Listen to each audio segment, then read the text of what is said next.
আসসালামু আলাইকুম সুপ্রিয় অষ্টম শ্রেণীর প্রিয় শিক্ষার্থী বন্ধুরা, আশা করি তোমরা সকলে ভালো আছো। আজকের ভিডিওতে আলোচনা করতে যাচ্ছি তোমাদের দ্বিতীয় অধ্যায় যে মুনাফার অধ্যায়টি রয়েছে সেটা। তো দ্বিতীয় অধ্যায়ের নাম হচ্ছে মুনাফা বা প্রফিট। মুনাফা তো বাংলা কথা হচ্ছে আসল থেকে যেটা লাভ করা হয় সেটাই হচ্ছে মুনাফা।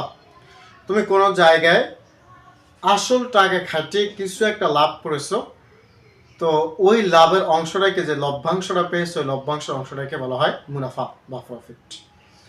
তো এই মুনাফা অধ্যায়ের অঙ্কগুলো খুবই ইজি এবং প্রত্যেকটা অঙ্ক আমরা বিস্তারিত করার পাশাপাশি কীভাবে শর্টভাবেও করা যায় সেই বিষয়টা আমরা ইনশাল্লাহ আলোচনা করব।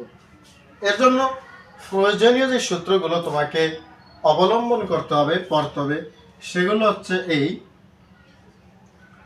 সরল মুনাফা। খেয়াল করো, সরল মুনাফা বা মুনাফা এটাকে প্রকাশ করা হয় আয় দ্বারা। সরল মুনাফা এটাকে প্রকাশ করা আয় দ্বারা। সূত্র আছে ফি এন আর বা ফি আর এন, যেটাই বলো। এই ফিতে হচ্ছে আসল বা মূলধন, ফিতে আসল বা মূলধন। এই এন এ হচ্ছে সময়, একটু কালারিং কলম করে দিয়ে লিখি এগুলো। এন এ হচ্ছে তোমার সময়, আর হচ্ছে মুনাফার হার, রেট, মুনাফার হার। তাহলে একটুখানি লক্ষ্য করো, সরল মুনাফা সমান কি? সরল মুনাফা প্রকাশ করা হয় আয় দ্বারা। আয় সমান পি এন আর। পি তে হচ্ছে আসল বা মূলধন, এন এ হচ্ছে সময় এবং আর এ হচ্ছে মুনাফার হার। এই সূত্রটি মুখস্থ করতে হবে। এখন এইখান থেকে যদি আমরা সময় বের করতে চাই, খেয়াল করো সময়, ধরো আমরা এম বের করব, সময় বের করব, সময় এন। এই এন কে বের করার জন্য আমাকে বার করতে হবে I by P R, I by P R. এখানে আই এর সাথে একটি গুণ 100 দিয়ে দিলে ব্যাপারটা আরো ইজি হয়ে যায়। কেন কেন এখানে আই এর সাথে গুণ 100 দেব, এইটা বোঝার জন্য অবশ্যই অঙ্কের ক্লাস দেখতে হবে। এরপর যদি ধরো এখান থেকে আমরা একইভাবে মূলধন বের করতে চাই, মূলধন, তাহলে মূলধন হচ্ছে ফি। তো মূলধন ফি বের করতে হলে তাও আই গুণ 100 বাই হচ্ছে এন আর। বন্ধু আমি আবারও বলি, এই অঙ্কগুলোকে শর্ট টেকনিকও আমরা দেখাবো। একটা কথার মাধ্যমে সব সূত্র চলে আসবে, জাস্ট ওয়েট অ্যান্ড সি।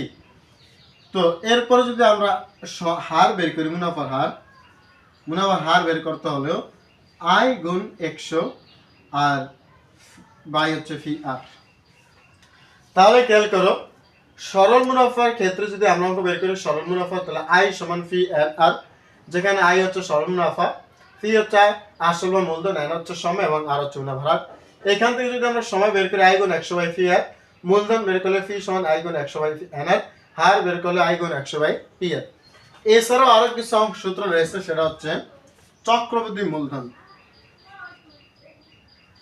চক্রবৃদ্ধি মূলধন। এই চক্রবৃদ্ধি মূলধনের এই সূত্রটা হচ্ছে তোমার 2.2 তে, এই কয়েকটা সূত্র হচ্ছে 2.1 এ, আর চক্রবৃদ্ধি মূলধন হচ্ছে 2.2 তে। তো আমি এক ক্লাসে সূত্রগুলো দিয়ে দিতে চাই। চক্রবৃদ্ধি মূলধন এই সূত্র হচ্ছে সি সমান P into 1 plus R power N.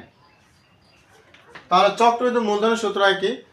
C তো হচ্ছে চক্রবৃদ্ধি মূলধন, আর ফি তো এইমাত্র আমরা দেখাইলাম আসল বা মূলধন, আর হচ্ছে হার এবং এন হচ্ছে সময়। তাহলে চক্রবৃদ্ধি মূলধন সমান সি চক্রবৃদ্ধি মূলধন হচ্ছে কি? সি সমান P into 1 plus R power N. এছাড়াও চক্রবৃদ্ধি মুনাফার যে সূত্র রয়েছে, চক্রবৃদ্ধি মুনাফার সূত্র হচ্ছে সি মাইনাস ফি। চক্রবৃদ্ধি মুনাফা সমান কি? সি মাইনাস ফি। এইখান থেকে আমরা সংক্ষেপ অঙ্কটা করার জন্য এরকম বসাতে পারি, এই ফির মান হচ্ছে P into 1 plus R power N minus ফি। খেয়াল করো এর ফির সূত্রটা কি? এই যে সি সমান P into 1 plus R power N, তাহলে সির মানটা আমরা বসিয়ে দিতে পারি P into 1 plus R power N. তাহলে সর্বশেষ আমরা চক্রবৃদ্ধি মুনাফার সূত্র পেলাম P into 1 plus R for N minus P. আশা করি বুঝতে পেরেছি যে চক্রবৃদ্ধি মুনাফার সূত্র কি। চক্রবৃদ্ধি মুনাফার সূত্র হচ্ছে P into 1 plus R for N minus fee.